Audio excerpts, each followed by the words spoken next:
Hi, welcome back, Croeso. And here we got another of those ripping stories that I love so much from you see in the media. And it's absolutely bingo for what sort of things we talk about. So thank you very much. Phipps-Every Brown and Christine Phipps both shared this on the Facebook group, which is called Britain's Hidden History, one word. Come and join discussion, see lots of things like this going on. Facebook's not all bad, right? It's quite handy for this. So there you go. They're digging away. They found this amazing mosaic. Immediately Roman, right? So you think, what's Roman about it? The design doesn't look very Roman to me, I have to say. And you'll see the BBC article in a second. So there it is. This is where it happened. This is just hilarious. Location in relation to Roman Londinium. So what they call Londinium, this bizarre made-up name, is that side of the river. And this is the other side of the river, not even in the Roman bit. Down here is Southwark, there's London Bridge train station. So there's an idea of the style. So have a look at that yourself, see what you think. Notice this knotwork, and you see a lot more of that around the edges here. What they call Celtic quite often. Don't forget though, the Celts were in the south of France. Welsh, Scots, Irish, they are not Celtic. Alright? English are all sorts. There may have been a few Belgians in the bottom corner, but most of them are Cloigers, the English. And then some Anglo-Saxons. But I'm digressing, alright? So there's how pretty London's looking these days with Sauron's tower in the background. And you can see this style. Alright, so there we are. Miserable weather they're getting for this work. So I'll just jump across now because thank you, Christine. Also, I got a good old BBC, the voice of truth. See what Dave said about it. Right, London's largest Roman mosaic found for 50 years uncovered. You gotta really look how these headlines are written, alright? Because there's so much misdirection in those words. It's almost, you get anagrams, you mix up the letters and try and make a word. It's like whatever the sentence equivalent is. Where all the words are there, but you got to make your own sentence out of these words. There's so many things wrong with that. Anyway, largest find for 50 years. So what was the bigger one before? Anyway, let's move on. Forget the complete lack of grammar there. Right, so archaeologists have uncovered the largest area of Roman mosaic found in London for more than half a century. All right, makes a bit more sense. Okay, you can read this, put the link up. So there it is, Museum of London. Amazing, right by the river. I mean, it's just fantastic find. Actually, it's not quite by the river. I know where this is. It's the railway bridge there. Right, okay, so this is great. Right, this is a once-in-a-lifetime find in London. It's been a privilege to work on such a large site where the Roman archaeology is largely undisturbed by later activity. At what point are you going to say, what made you think it's Roman? This is the question we're going to ask, right? Why is it assumed to be Roman? What's Roman about it? Look at this. There are also lotus flowers and several different geometric elements, including a pattern known as Solomon's Knot. Solomon, Middle East, British migration connections. Yeah, I presume this is the knot they're referring to. It's like a sort of double Mobius strip which just keeps going. 2 interlaced loops. Dr. David Neal, former archaeologist with English heritage and leading expert in Roman mosaics, she's going to say it's Roman then if that's all he knows, has attributed this design to the Acanthus Group, a team of mosaicists working in London who developed their own unique style.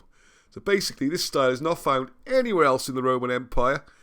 As the map we showed you, it's not found in the London part of Rome. It's found in Britain. It's a British style, presumably by British workers.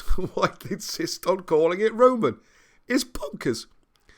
So while the largest mosaic panel can be dated to the 2nd or 3rd century, and again, I will bet you £50 right now, because they don't give any details, of course, of how they date things. They never do. But I'll bet you 50 quid it's done on a style basis. So what would have happened is they'll have found another site somewhere with similar design, although in this case that's going to be difficult. And it looks a bit like that one. And what did we guess that one? We guessed that one was 3rd century. Oh, therefore this one must be 3rd century. I know it looks like these things are academic and intellectual. They really, really aren't. This is how they do things. So it's on the outskirts of Roman Londinium. Well, the other map says right outside it. An area centred on the north bank of the Thames. You see? See, so Roman Londinium, the grammar. Roman Londinium is the area which roughly corresponds to the modern city of London, all right? What they call Londinium. But that's not... It was it's not where the mosaic was located. Man. who writes these things? Well, it's deliberately misleading, perhaps. I don't know. Saying all this nonsense then, it might have been part of a Roman mancio, an upmarket motel for state couriers and officials travelling to and from London. You got to stay outside the city. The mosaics will be carefully recorded and assessed by an expert team of conservators. Well, how about just putting loads and loads of pictures on the internet for us all to have a good look at? That'd be easier, wouldn't it? You know, give some details, how you dated it and all this. And I just have to mention this because this is just class. So 43, the Romans led by Emperor Claudius invade Britain. What, like in a year, instantly? I mean, they were still fighting in the 70s, the 90s. If they invaded at all. I realise I've got a slightly extreme position on this. I mean, I think if they got a bit in the bottom corner of England, they might have done. And then they negotiated in the 120s with Hadrian coming over to negotiate some sort of truce or peace. Even Claudius married one of his daughters into the British royal family. You know, they were getting nowhere. They made some agreements. But anyway, there's no way to do it in 1 year. So apparently 5 years, it's done. You know, all the evidence that they found. There was a BBC article which was shared on this channel just a few weeks ago showing details of London pre-Roman London. We've also got like the St. Paul's Stone, 26 feet down, well before the Roman period. You've got Ludgate, named after the historic British king, King Lud.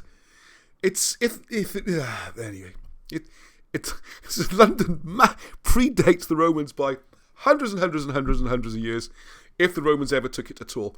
If you look at Caesar's failed invasion, where he got kicked out around about 50-odd BC, he tries to get into London, but his traitor he's got with him, who he's going to put on as his puppet ruler, can't get in, which is why he takes him back at the end. He's not a hostage, he's a failed attempt at a coup. So why is he trying to get to London if it's 100 years before London's founded? It's ridiculous. Anyway, here we go. In 72, the Eastern Building currently interpreted private residence, blah, blah, blah. And they got an earlier one. This is interesting. See, they don't show the earlier one, which is really frustrating. I skipped a bit there. But it's mentioned somewhere. There we are. There we are. Excuse me for that. Traces of an earlier mosaic underneath the one currently visible have been identified, which shows the room was refurbished over the years. Well, can we see some pictures of the earlier one? The style, the date, how you dated it? It could be a lot earlier.